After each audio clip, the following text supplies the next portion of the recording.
போற்றி, ஏகம்பத்துரை எந்தாய் போற்றி, பாகம் பெண்ணொரு ஆனாய் போற்றி, காவாய் கனகத் திரளே போற்றி, குருவே போற்றி, திருவே போற்றி, திருக்கையிலாய பரம்பரை போற்றி, சம்பந்த சரணாலய அடிகள் திருவடிகள் போற்றி, சிவாய நம சிவாய நம.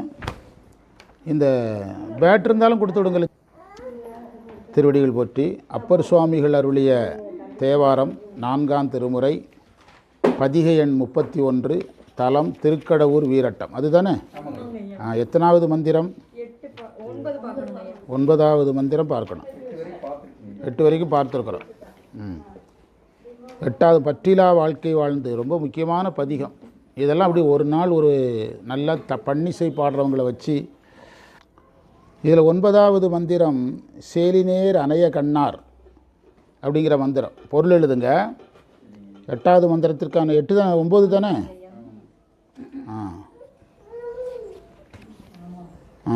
9வது மந்திரத்திற்கான பொருள் எழுதுங்க. திருக்கடவூரில் எழுந்தருளி இறைவா,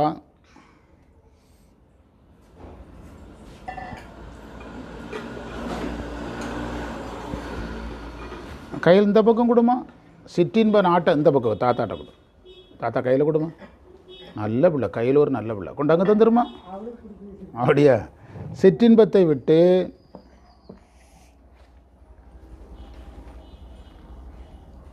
சிவனுக்கு அன்பனாகி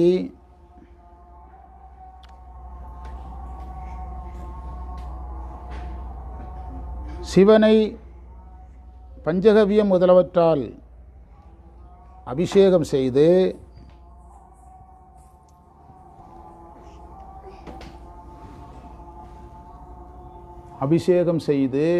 இந்த லைட்டை போட்டு விடுங்க, அந்த லைட்டை போட்டுவிடு.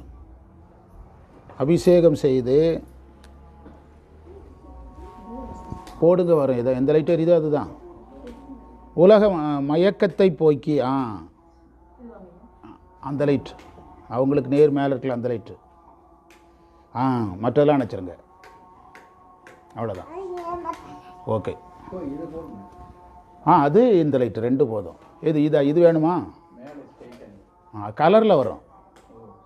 கலரில் வரும். ஓகே. என்ன எழுதுனீங்க? அபிஷேகம் செய்து உலக மயக்கத்தை நீக்கிய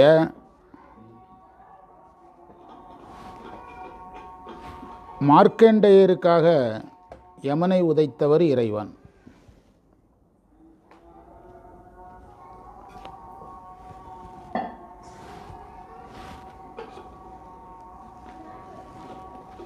மார்க்கண்டேயர் கதை நமக்கு தெரியும். மார்க்கண்டேயருடைய வரலாற்றை எவ்வளோ அழகாக, மார்க்கண்டேயருங்கிற ஒருத்தர் எப்படி இருந்தார்னு அவ்வளோ அழகாக சொல்கிறார். மார்க்கண்டேயர் கதையை நம்ம என்றும் 16 கதை சொல்லிகிட்டு இருக்கோம். ஆனால் மார்க்கண்டேயன் என்ற ஒரு சாதகன் உருவாகணும்னா அதுக்கு என்னென்ன ப்ராசஸ்ங்கிறத அப்பர் அழகாக சொல்கிறார். மந்திரத்தை படித்து பார்த்தீங்கன்னா தெரியும். சேலினேர் அணைய கண்ணார் திறம் விட்டு சிவனுக்கு அன்பாய் பாலுநற் தயிருன் நெய்யோடு பலபல ஆட்டி என்றும் மாலினை தவற நின்ற மார்க்கண்டற்காக. மார்க்கண்டேயர் பேர் சொல்கிறதுக்கு வந்து இவ்வளவும் சொல்லணும். அது அவன்தான் மார்க்கண்டேயரை புரிஞ்சுக்கிட்டவன். அன்று காலனை உதைப்பர் போலும் கடவுர் வீரட்டனாரே. சரிதானா? அதில் இப்போ நம்ம அந்த முதல் வரிக்கான விளக்கம். சேலினேர் மீன் போன்ற கண்களை உடைய பெண்களை சொல்கிறாரு. நம்ம கோயில் வகுப்பில் கூட பேசணும். அதாவது பற்று விடுதலுக்கு பெண்கள் மேலே தான் ஏற்றி சொல்லுவாங்க. என்னமோ பெண்களுக்கு மட்டும்தான் பற்று இருந்தது, ஆண்களுக்கு இல்லைன்னு அர்த்தம் கிடையாது. அது ஒரு குறியீடு. பெண்கள் மேலே சொல்லும்போது யார் மேலேயும் எடுத்துக்கிடணும். திருமணம்ங்கிறது பெண்ணுக்கு மட்டும் பந்தம் கிடையாது, ஆணுக்கும் தான் பந்தம். அந்த திருமணம் என்ற பந்தத்தில் ஆணும் சிறைப்படுகிறான், பெண்ணும் சிறைப்படுகிறாள். ஆணும் அந்த பந்தத்தில் ஈடுபடுறாங்க. உண்டா இல்லையா? ஆனால் நம்முடைய தமிழர் மரபில் யாரையே முன்னிறுத்தி சொல்லுவாங்க? பெண்ணையே முன்னிறுத்தி சொல்லுவாங்க. ஏன்னா அந்த பந்தங்கள் இப்போ ஒரு துறவுக்கே வந்து எந்த ஒரு குடும்பத்தை, இப்போ நான் ஒரு கேள்வி கேட்டால் உங்களுக்கு புரிஞ்சிடும். ஒரு குடும்பத்தில் நான் துறவியாக போகிறேன்னு நிச்சயமாக ஒரு பெண் ஈஸியாக சொல்லாது. யார் தான் சொல்லுவா? அப்போ அதிலேருந்தே நீங்கள் தெரிஞ்சுக்கணும் பந்தம் வலுவாகிறது எங்கே தான். இப்படி சின்ன கேள்வி கேட்டால் புரிஞ்சிடும். எந்த ஒரு வீட்லேயும் ஒரு பெண் வந்து நான் சாமியாராக போகிறேன், நீ வேணால் குடும்பம் நடத்துன்னு கணவன்கிட்ட சொல்லாது. ஆனால் கணவன் என்ன சொல்ல வாய்ப்பு இருக்குது, நான் கிளம்பிடுறேன், நீ வேணா குடும்பத்தை பார்த்துக்குன்னு கிளம்ப வாய்ப்பு இருக்குது. அப்போ பந்தம் வலுவாகிறது எங்கே தான், பந்தத்தின் ஆணிவேர் பெண்ணிடத்தில் தான் இருக்குது. அதனால தான் அதை சொல்கிறது. அப்போது இந்த பந்தத்தை விடணுங்கிறார். வரி 1. இந்த வரி சொல்ல வருவது இல்லறத்தை விடுதல் என்று பொருள் அல்ல. இல்லறத்தை விடுதல் என்று பொருள் அல்ல.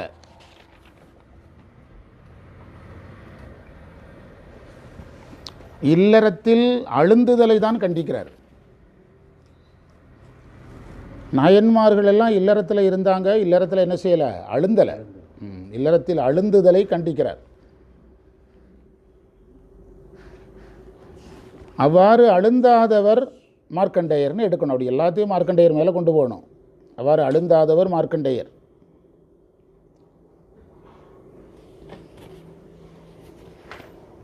இல்லறம் எப்போவுமே பந்தமாகாது. இல்லறத்தில் அழுந்துதல் தானே எதா மாறும், பந்தமாக மாறும்.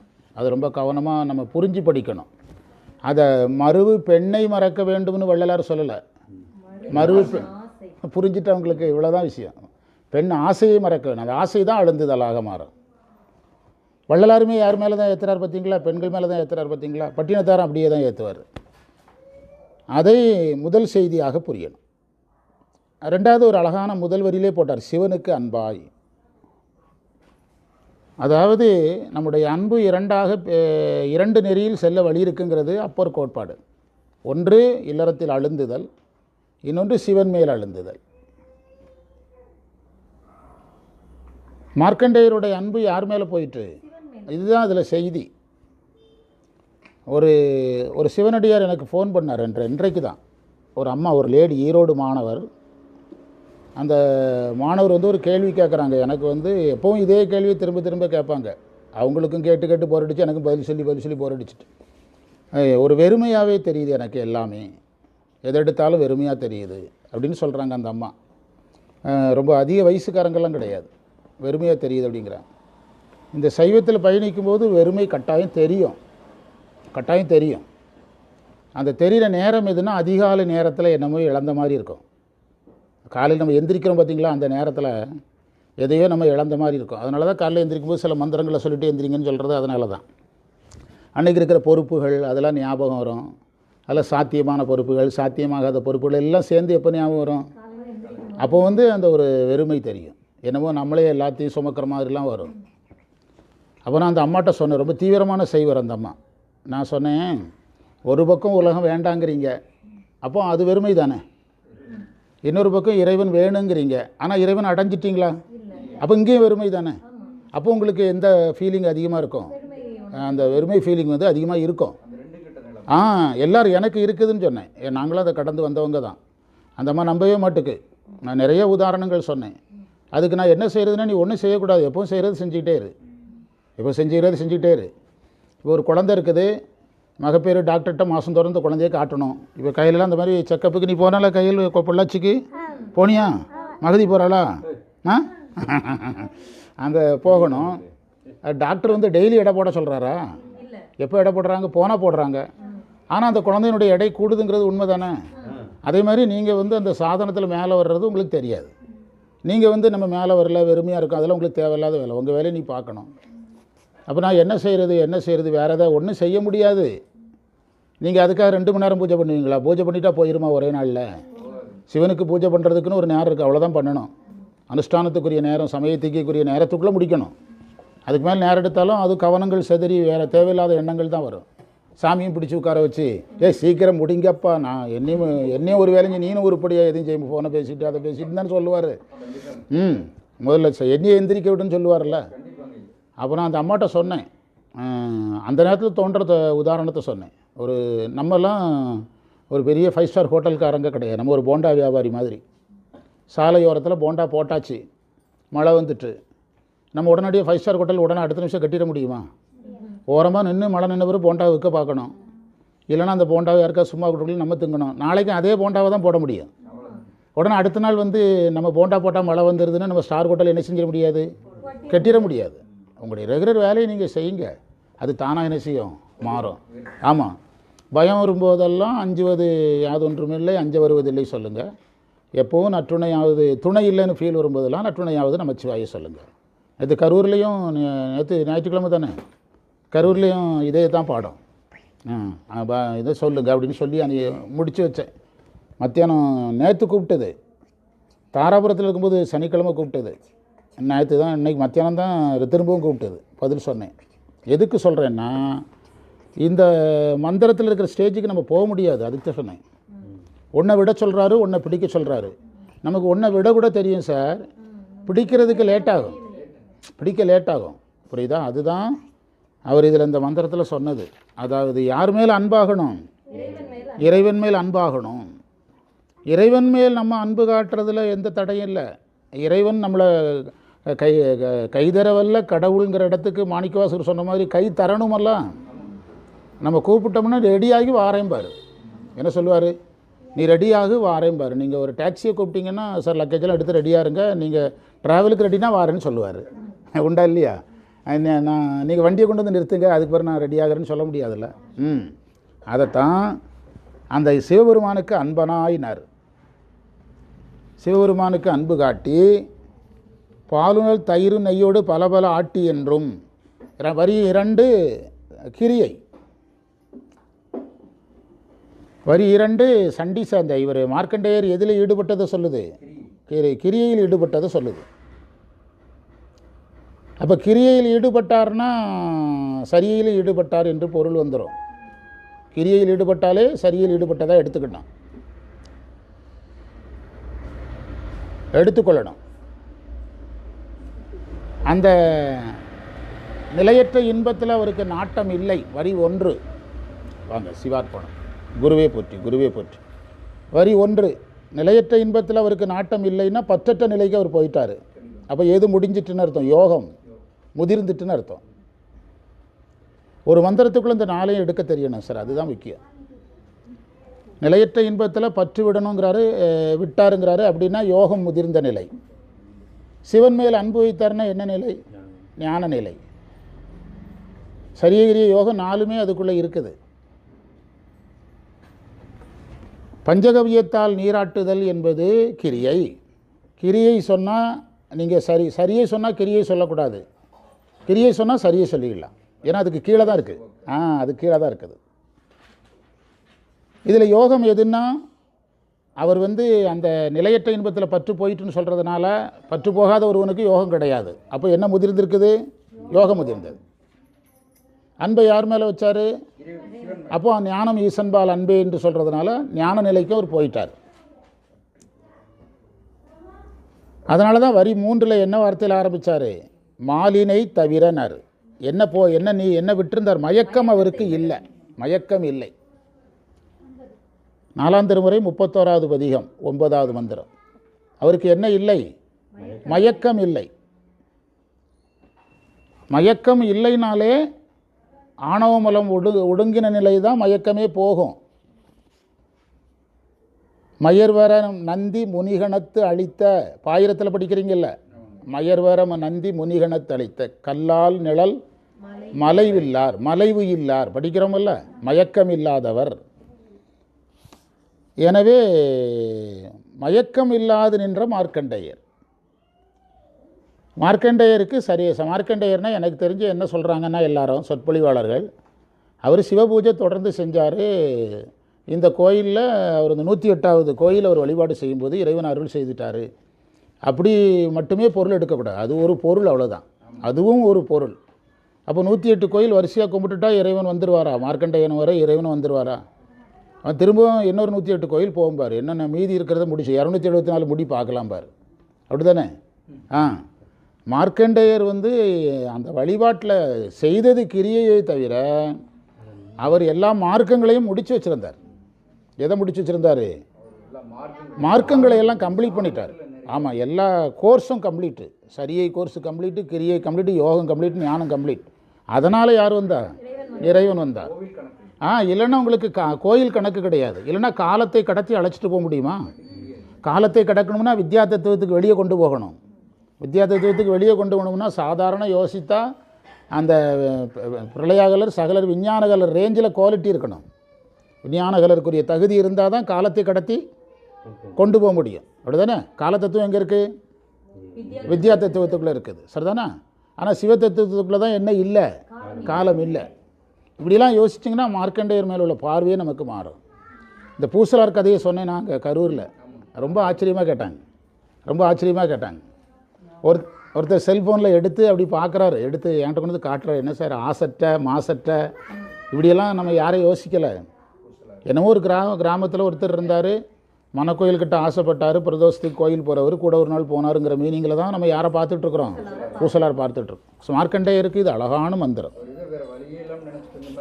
ஆமாம், நினச்சிட்டு இருந்தோம். வேறு கோயிலுக்கு வேறு வழியே இல்லை. இன்றைக்கி எங்கள் வீட்டில் பொங்கல் செய்யலை, காலையில் உண்ணாவிரதம்னு சொன்ன மாதிரி அப்படி நினச்சிக்கிட்டாங்க. அப்படி கிடையாது. இப்போ இப்படி கற்பனை பண்ணுங்களாம், வேறு மாதிரி கற்பனை பண்ணுவோம். மன்னர் காரில் விழுந்தார், சாமி ஒரு கோயில் கட்டுறதுக்கு பணம் கொடுங்கன்னு கேட்டிருக்கலாமே. அதாவது கல்கோயில் கட்டுறது மட்டும்தான் ஒரு நோக்கமாக இருந்தால், சாமி ஒரு வரம் கொடுங்க மன்னா, நான் ஒரு கோயில் கட்டுறதுக்கு காசு கொடுங்கன்னு கொடுத்துருப்பார்ல. அவருக்கு கற்கோயில் கட்டவில்லைங்கிற ஃபீலிங் அவருக்கு இல்லை, மறந்துடக்கூடாது. புரியுதா? வேறு பார்வை பார்த்தீங்கன்னா. அதனால் மயலினே தவிர அப்போ என்ன முடிவுக்கு நீங்கள் வரணும்னா, மார்க்கண்டேயர் சரியை முடித்தவர், கிரியை முடித்தவர், யோகம் முடித்தவர், ஞானம் முடித்தவர். நாயன்மார்களைப் போல எதில் இருந்தார்? யாத்திரையில் இருந்தார். அவ்வளோதான் மீனிங், அவ்வளோதான். எதில் இருந்தார்? ஆமாம், திருநாவுக்கரசர் யாத்திரையில் இருந்தாலும் அவர் எல்லாம் முடித்தவர் தானே. ஞானசம்பந்தர் யாத்திரையில் இருந்தாலும் எல்லாம் முடித்தவர் தானே.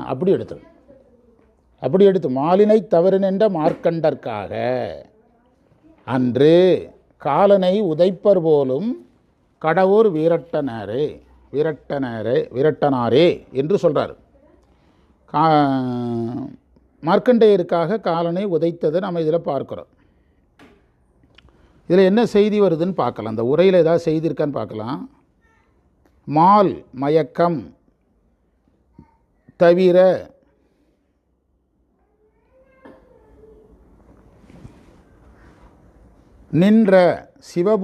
நின்றங்கிறதுக்கு சிவபூஜையை விடாது செய்து நிலை பெற்றங்கிறார். அது சரியான பொருள் தான், ஆனால் அதை விரிக்கணும். சிவபூஜையை விடாது செய்கிறவங்கன்னு நம்ம ஊரில் லிஸ்ட் எடுத்திங்கன்னா ஒரு 10 லட்சம் பேர் தேருவாங்க. தமிழ்நாட்டில் லிஸ்ட் எடுத்திங்கன்னா எத்தனை பேர் தேருவாங்க? அப்போ 10 லட்சம் பேருக்கும் இறைவன் வர முடியுமா? அந்த சிவபூஜையை விடாது நின்ற என்பதை விரிக்கும் போது அவர் எத்தனை மார்க்கங்களை முடித்தவராக இருக்கிறாரு? 4 மார்க்கங்களை முடித்தவராக இருக்கிறார். 4 மார்க்கங்களை முடித்தவராக இருக்கிறார்.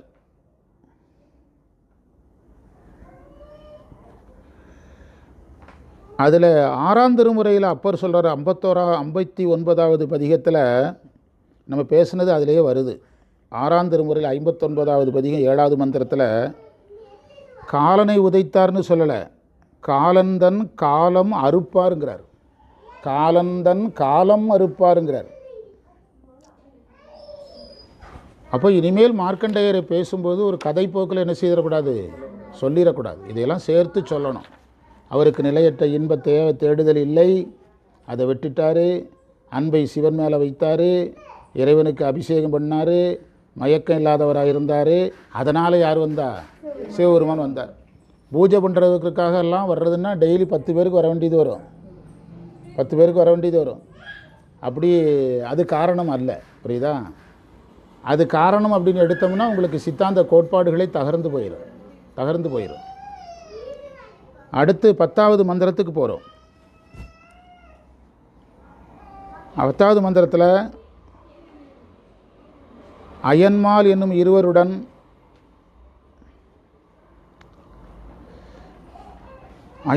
என்ற இருவருடன் ருத்திரன் மகேசன் சதாசிவன் என்போரும் கூடி அமையும்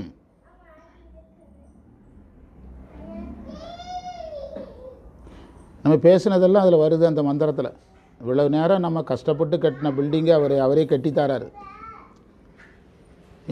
ஐவருடன். அந்த ஐவரும் தானேயாக இருந்து எந்த தத்துவத்துக்குள்ள? சிவ தத்துவத்துக்குள்ள. ஐவரும் தானேயாக இருந்து இந்திரன் தேவர் முனிவர்கள் தம்மை வழிபட்டு, அந்த முனிவரில் தான் மார்க்கண்டேயர் வர்றார். வழிபட்டு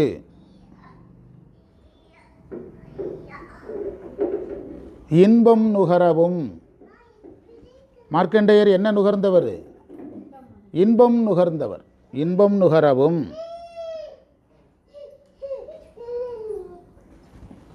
இன்பம் நுகரச் செய்தார்னு அந்த சென்டென்ஸை கம்ப்ளீட் பண்ணிவிடணும். இன்பம் நுகரச் செய்தார் இறைவன். ராவணன் கைலை மலையை எடுத்தபோது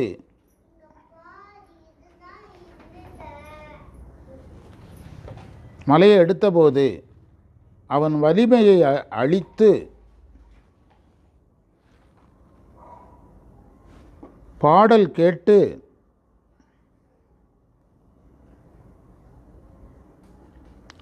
கேட்டு அருளினார். மந்திரம் படிங்க.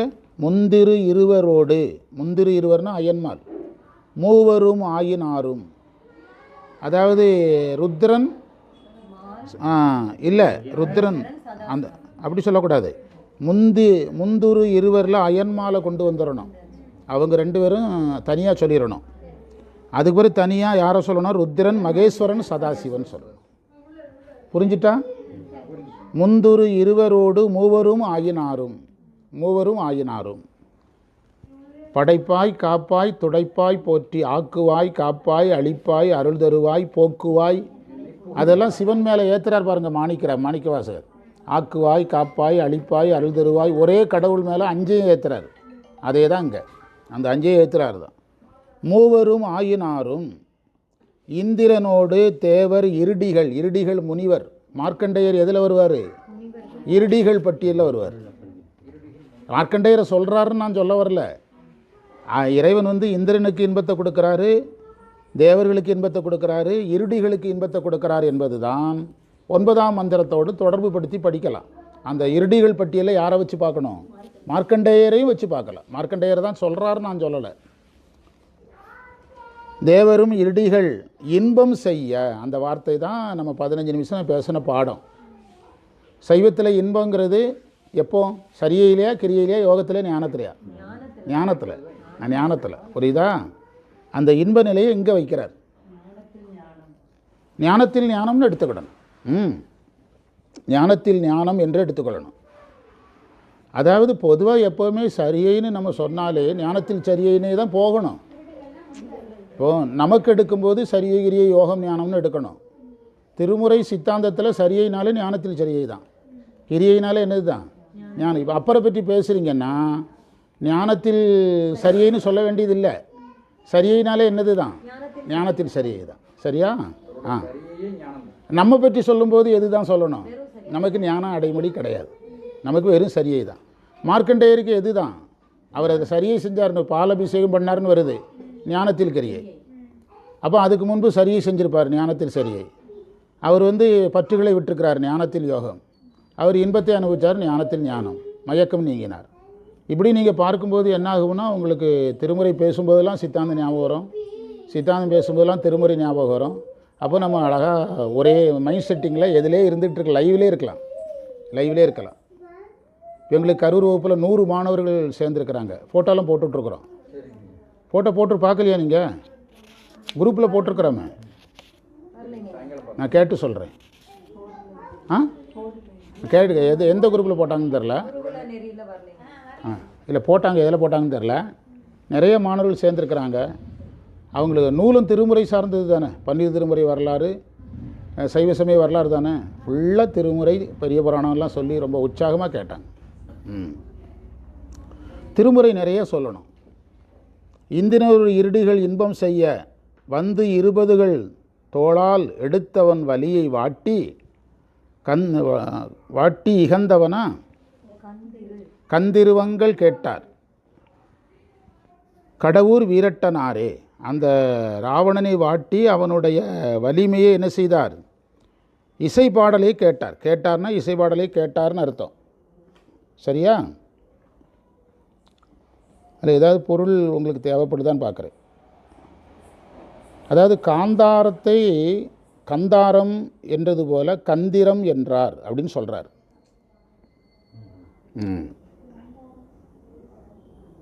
இசை கேட்டதை தான் கந்திருவன்னு சொல்கிறாருங்கிறார். உரையில் அழகாக தெளிவாக சொல்லியிருக்கிறார். இந்த ராவணன் ஞானசம்பந்தர் தேவாரத்திலையும் ராவணன் வரும், திருநாவுக்கரசுலேயும் வரும். திருநாவுக்கரசரில் வர்றது வந்து அந்த திருந்தியதற்கான ஒரு அடையாளம். ராவணன் 2 நிலை வருதுல ராவணனுக்கு. தவறு செய்கிறான், திருந்துறான். நானும் சமணத்துக்கு போயிட்டு திருந்திருக்கிறேன், அருள் செய்யுங்க அப்படின்னு அப்பர் மேலே சொல்லணும்.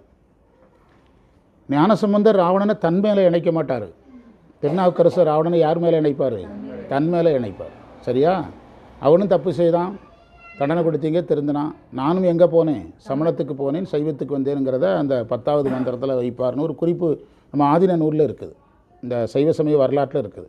ஞானசம்பந்தர் தேவார கட்டமைப்பு, திருநாவுக்கரசர் தேவார கட்டமைப்பு, சுந்தரர் தேவார கட்டமைப்புங்கிறதுல சொல்லியிருக்காங்க. சரியா? அதில் இப்படி இந்த பதிகத்தை நிறைவு செய்து அடுத்த பதிகத்தை தொடங்கி விட்டுறலாம். அடுத்த வர்ற மாதம் 15ஆம் தேதி வரைக்கும் இதே பாடம்தான், இதே திருமுறை, திருவாசகம். பயற்றூர் அப்படிங்கிற தலம் திருவாரூரிலிருந்து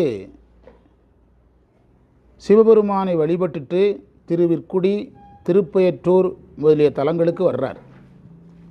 உரித்திட்டார் ஆணைன்னு தொடங்குகிற பதிகம் வர்ற வகுப்பில் பார்க்கலாம்.